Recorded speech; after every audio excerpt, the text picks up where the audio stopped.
Welcome back to EASDtv. One of the constant features of the EASD program is what's called an East-West Forum, which brings together, just like the name suggests, East and West to discuss different topics. This year's topic is patient and public involvement. And although we don't talk, I know, about people who have living with diabetes as patients, but that's what it's called, patient and public involvement. And it's Japan versus, so we've got kind of East and West here. So let me introduce you to them. So I have to tell you, I am very amused by the fact that Dai Yabe, who is part of our Japanese contingent from Kyoto University, his full name is Daisuke, but everybody in the West pronounce it Daisuke, which means I love you in Japan. So he is always having people telling him that they love him. Why would you not want that? I think it's very nice. And welcome to Haruka Nakada from Tokyo your university. Say the name of your institution. Kanagawa University of Human Services. Terrific, thank you.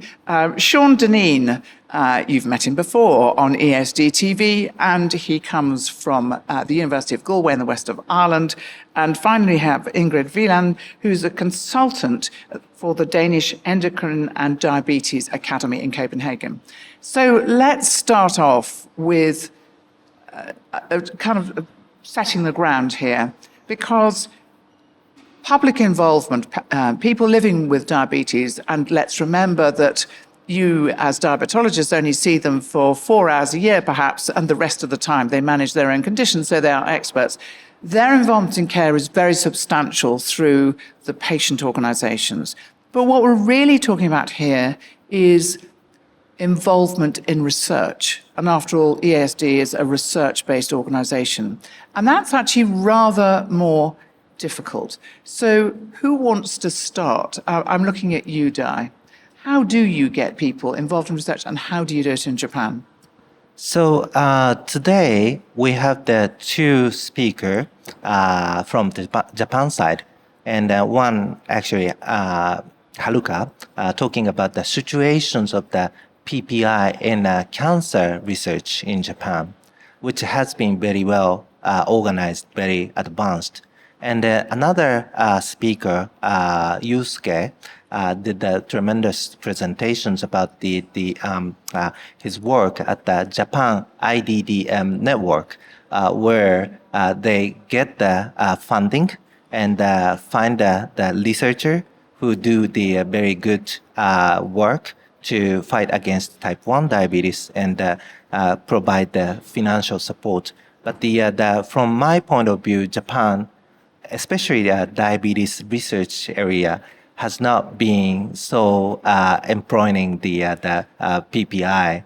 And I learned quite a bit the good example of the cancer research, as well as the good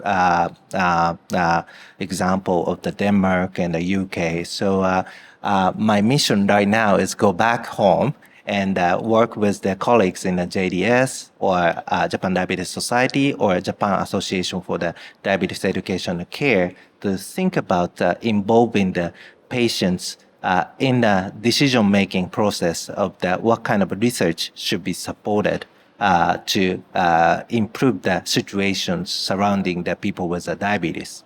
Now, it's very common in many countries for public funding for clinical trials to be contingent to have patient involvement in the development of the trial. I know in the UK you cannot get public funding without showing evidence of patients having been consulted and involved in trials. But upstream research is actually much, much more difficult. Is that what you found, Haruka, that it's very easy to get patients involved and people accept that patients should be involved in trials, but not in research that's further upstream, more basic or more translational?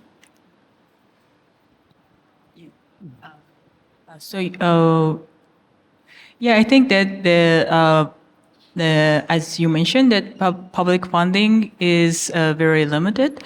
So I think that the patient can support the funding for the research, and also at the same time that not only supporting the research from the financial side, I think that the people can provide more insights toward the researchers' activities, meaning that how to prioritize the research topics among the research community, or how to improve their research plan from the patient's perspective. So I think that this kind of patient's activities can improve the researcher's research plan or research project. So that kind of collaboration would be would contribute to make the community better. So we see that a lot, Sean, in oncology. Patients are very, very involved and motivated, but we don't really see it in diabetes. And I suspect also that diabetes researchers are frightened to death of patients. I'm not sure about the latter contention, but I think with regard to, you're right, I think work in the area of survivorship, involvement of people with cancer has a long tradition. It's relatively new in the world of diabetes research, but an example that we didn't actually include in any of our talks this morning, but a contribution from the floor highlighted a recent piece of work done by the James Lind Alliance, which is an organization in the UK that helps to develop priority setting. And they've done that for a second time. They did it 10 years ago in type 1. And it had a lot of user involvement. The terminology can sometimes befuddle us, but what Ingrid refers to as user involvement. I think that the further upstream you go, to use your analogy, the more challenging it is.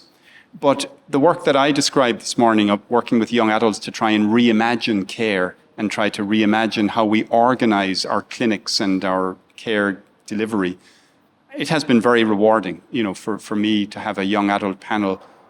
And the idea here, Vivian, is that, it's real involvement. We look on them as co-researchers, co-applicants on our grant. They inform the design, the delivery, of the work that we do. So I think it's coming. And actually, I'm just going to talk to the researchers out there. Can I just tell you that public engagement is not getting your conference poster, putting it in the lobby of your building, and if one person goes by and asks you a question about it, you call it public engagement. That's not it. So let's move to you, Ingrid. And I'll also tell people that James Lind was actually the first person to develop a clinical trial, which was for the treatment of scurvy. Yes. And he gave limes to half the sailors who had scurvy and no limes to the other half, and the ones with the limes got better. And it's why English sailors were called limeys. Right. That's enough of that. Ingrid. Well, I think the Danish Diabetes and Endocrine Academy is not a public funder of research, but a private funder of research. And I think one approach which might, I hope so, but I also think will be effective is that it's a criterion that you, in your application for funding, write about the patient and public involvement, or user involvement, as we sometimes call it, because it's a starting point for reflecting on how will particularly this study benefit from user involvement, how will this study benefit society. And of course, it's not done in one moment, but I think it's the way to go that one of the evaluation criteria is that you've described very well how you're going to involve the public or the users in your research, both in the planning and in the trial or in the study itself. And Haruka, you suggested something which is very important and which some researchers may not realize. The public give as much to researchers as researchers give to the public. In other words, to have the perspective of someone from the public who lives with the disease can actually make researchers think, in a completely different way about the research that they're doing. And I think researchers sometimes are anxious or worry that a member of the public is going to come along and say, you're doing it all wrong, or they're not going to understand, and I think even in trying to make the research understandable for the public, that helps the researcher think about their own work. I mean, is that something you've found, Ingrid? Oh, yes, I completely agree. And I agree that many people are afraid of it and are afraid what people are going to say once they hear about the research plans. But it almost always turns out a different way, because there's the interplay between the public and the researcher will almost always generate a mutual understanding and appreciation of their contributions. So the researchers are really happy that the public thinks this is important and relevant, and the public is very happy to see that this is actually done to promote health in condition that they are suffering from, or whatever it is, or relatives to. And remember, of course, that the public and patients are your best ambassadors. They go out and say, what a fantastic bloke that Dai is. He's doing all this amazing work. And that gets out to all sorts of people who may be your future funders. So what things would you like to take back to Japan, and what should we learn from you, Dai? So in the Japanese diabetes research, basically each investigator find whatever topics they are interested in, and then they feel it's going to be beneficial for the patients. But in fact, we don't really listen to the patient's voice at this point. And I think by learning from these excellent speakers, I think the first thing is that why not get involved, get the involvement of the patients in the decision-making process for the grant applications and stuff like that. And I echo the voices from the patients actually make us researchers very happy, and then to continue, because we have just recently announced the clinical trials using iPS cells, derived beta cells. So starting in Kyoto University Hospital this year, and that we received so many voices from the people with the type 1 diabetes, and then they kind of supporting us. And then we now feel, okay, this is the right way or right things to do research. So I think the having those voices, even at the very early point, the decision-making process of that grant supporting or something like that would be a very important step. So that's what I want to go to do once I go back to home. And Haruka, is there a danger that sometimes patient involvement is seen as like a tick in a box, in that it's not really involvement, that you just kind of bring some patients in at a late stage and say hello to them, and that's it? And that's not really what we're talking about, is it? Yeah, right. So, I think that the listening to the patient voices is very important. But the more important thing is that the exchanging the opinions between the researchers and the patient's voice, because it is not necessarily always correct to accept everything from the patients. So sometimes the researchers need to reject or change the patient's request based on the scientific knowledge. So to promote the PPI, the important thing is that exchanging the opinion and as Ingrid said, that the mutual understanding is very important. So that's the very common thing in the cancer field and also the diabetes field. So what will you take back to Japan from this? Yeah, I think, through today's session, I was very impressed from the two speakers regarding the building capacity of PPI. So in Japan, so we are discussing what is the capacity of PPI for the patient and the public, and also for the researchers. So we are discussing what kind of training or what kind of education should be provided to the patients and the public and also the researchers. So today I can learn that in Denmark or Ireland, so there are some organized program to provide the training or education to build the capacity of PPI. So I want to share today's presentation with my colleague in Japan. And then I hope we can discuss better way to develop the capacity building program in Japan. Sean and Ingrid, what will you take back to Denmark and to Ireland from Japan? Ingrid.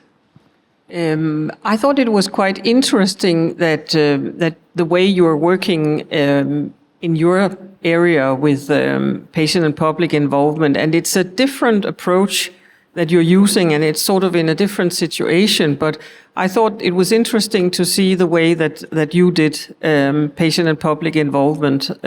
So although we are sort of going in another direction or using a different method in Denmark, I think there's always something to learn from the way others do practice, and also that there are cultural differences that are very interesting to notice, because you will also meet different cultures in many ways when you do patient and public involvement in research in a country like Denmark, although it's very small.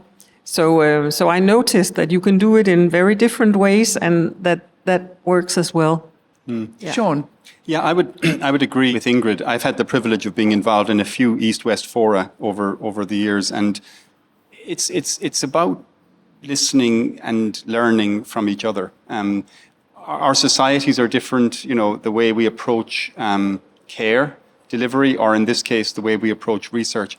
I think the funder, if I was to find commonality between Ingrid's contribution this morning and mine, a funder who buys into PPI, to involvement, can really influence the agenda or the research ecosystem. We're fortunate in Ireland, the Health Research Board has really bought into PPI as part of their strategy.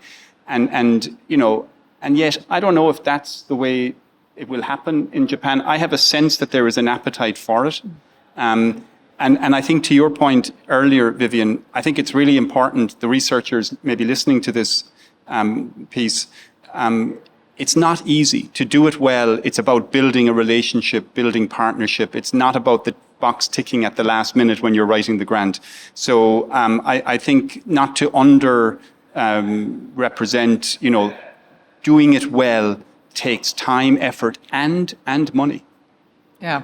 That's a very important point. So again, I'd say to researchers, there's plenty, I know in many different countries, of guides on how to involve patients and the public in what you're doing.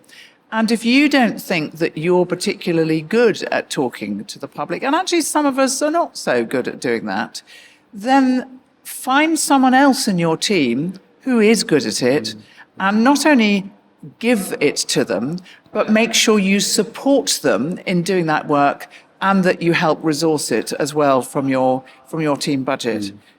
So I think there was so much learnt, obviously. And of course, you can see this all on demand on the EASD site. So for the moment, thank you all very much. And we look forward to being back with you shortly. Bye for now.